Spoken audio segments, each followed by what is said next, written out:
con el grupo conocido como los Chapitos nadie se atreve, y quien lo intenta enfrenta consecuencias sumamente graves. Estas fueron las declaraciones de este colectivo antes de llevar a cabo la destrucción de una base de la Secretaría de la Defensa Nacional Sedena, eliminando a múltiples integrantes de dicha entidad. Pero, ¿cómo lograron tal acción? Quédate hasta el final para descubrirlo. Todo comenzó con un incremento de las acciones militares en las zonas controladas por este grupo, particularmente en el estado de Sinaloa.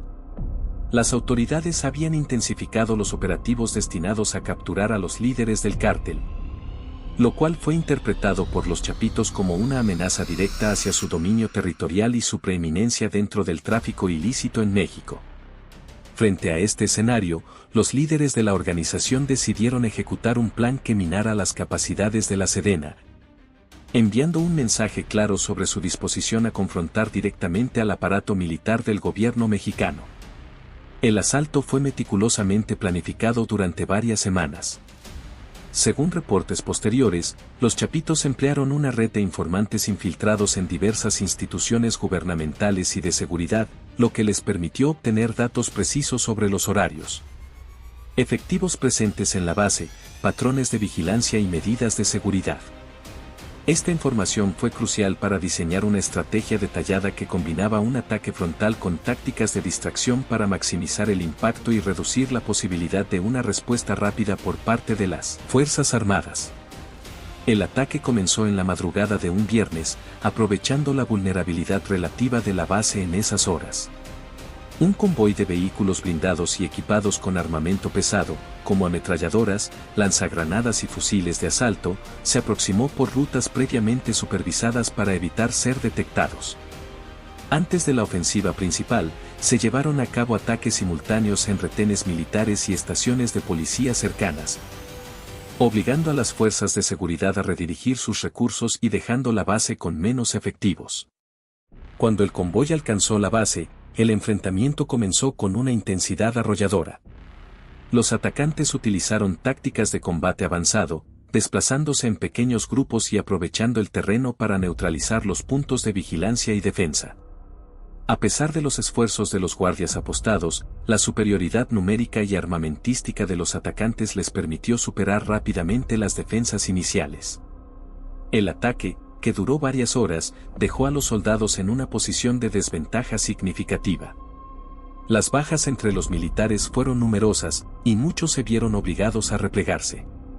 Al amanecer, los atacantes comenzaron a retirarse, llevándose consigo armamento y equipo saqueado.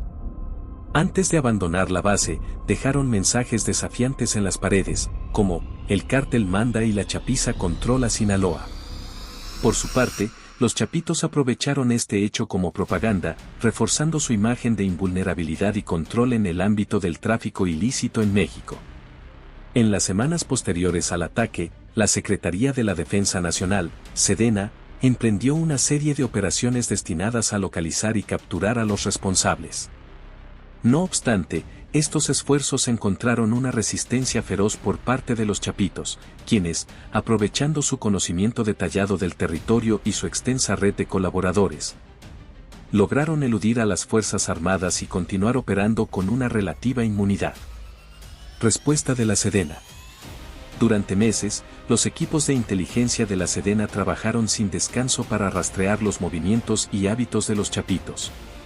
Utilizando drones de vigilancia, escuchas telefónicas y una red de informantes, lograron identificar rutas de transporte de drogas, casas de seguridad y puntos de reunión clave donde los líderes del cártel coordinaban sus actividades. Este arduo trabajo, que demandó tanto paciencia como precisión, permitió identificar patrones que llevaron a la localización de algunos de los integrantes más importantes de la organización. Un momento decisivo en esta operación fue la interceptación de una llamada entre dos altos mandos de los Chapitos. En esta conversación discutían la logística de una reunión relevante que tendría lugar en una finca remota en el estado de Sinaloa. Al obtener esta información, la Sedena desplegó un equipo especializado para vigilar la zona. Durante días, drones y unidades de inteligencia monitorearon los alrededores, registrando movimientos de vehículos y las medidas de seguridad implementadas por el cártel. El monitoreo culminó con la identificación de un convoy de lujo que trasladaba a varios líderes del cártel hacia la finca. La Sedena diseñó un operativo con precisión quirúrgica, movilizando a un grupo de fuerzas especiales reconocidas por su capacidad para realizar incursiones rápidas y efectivas. Estas unidades, equipadas con tecnología avanzada, recibieron órdenes específicas, minimizar las bajas civiles y evitar a toda costa que los objetivos escaparan. El operativo fue un éxito rotundo. Se capturó a varios líderes de los Chapitos, incluidos 2 hermanos fundamentales para las operaciones logísticas y financieras del cártel.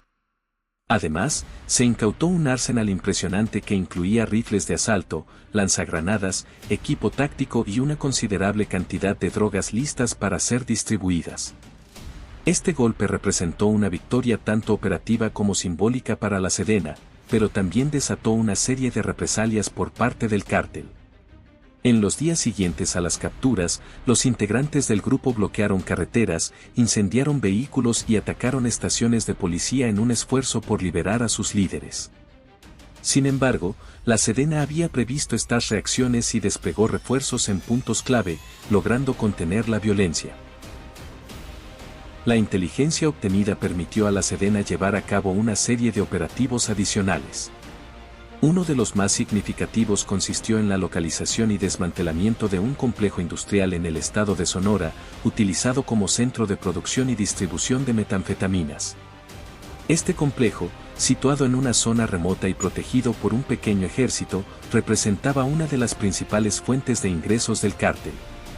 La Sedena continuó aplicando esta estrategia de ataques precisos, debilitando al cártel progresivamente. Cada operación forzaba a los Chapitos a reorganizarse y redistribuir sus recursos, erosionando su control territorial y reduciendo su influencia.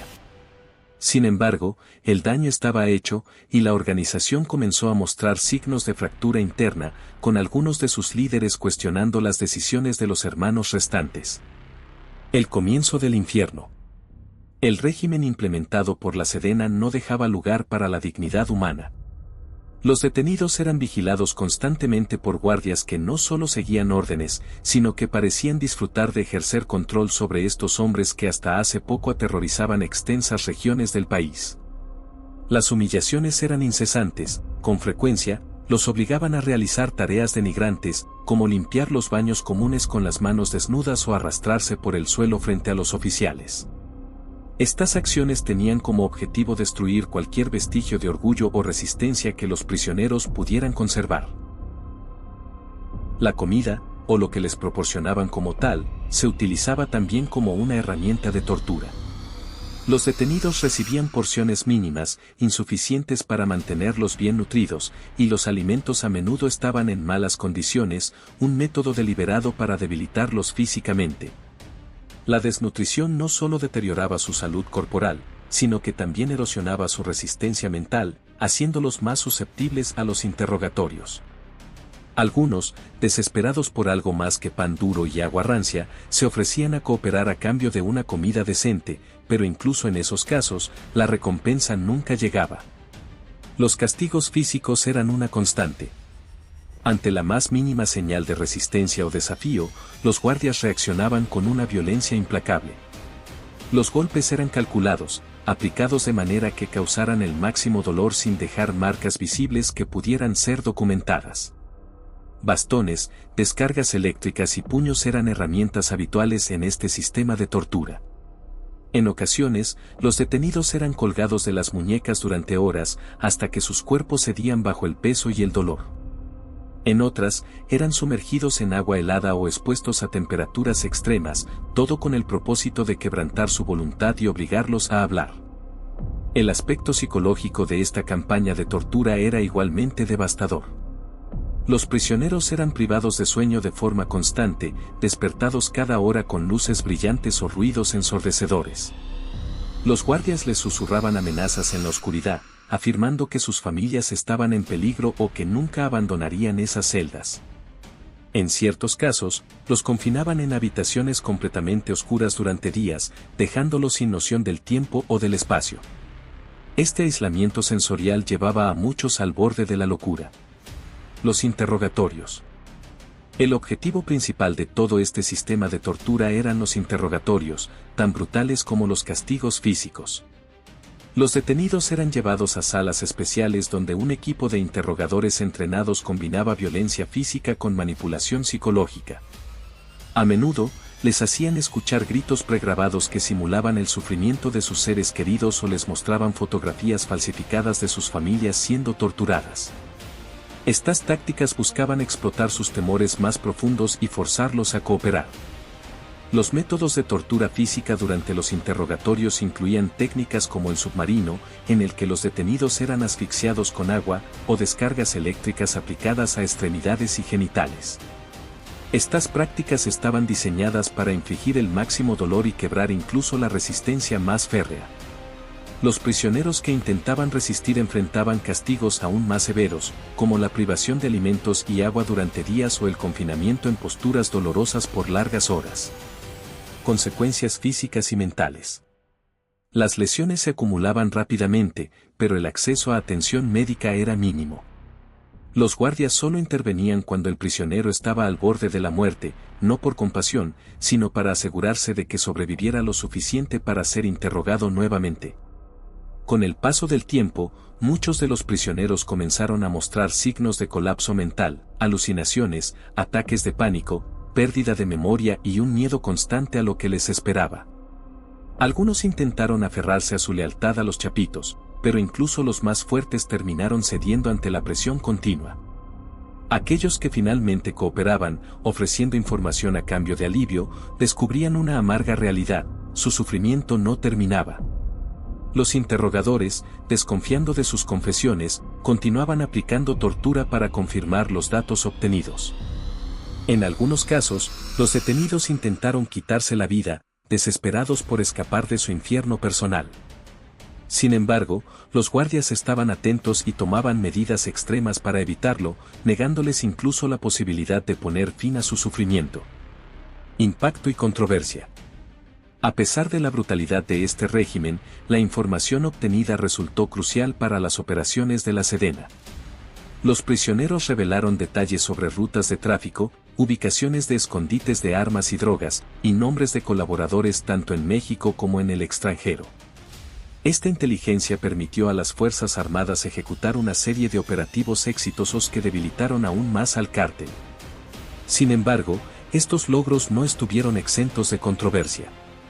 Las tácticas empleadas para obtener esta información generaron críticas tanto dentro como fuera del país, con organizaciones de derechos humanos denunciando el uso sistemático de tortura y la violación de leyes internacionales. Con el tiempo, algunos de los prisioneros que sobrevivieron a este brutal régimen fueron llevados a juicio por sus crímenes.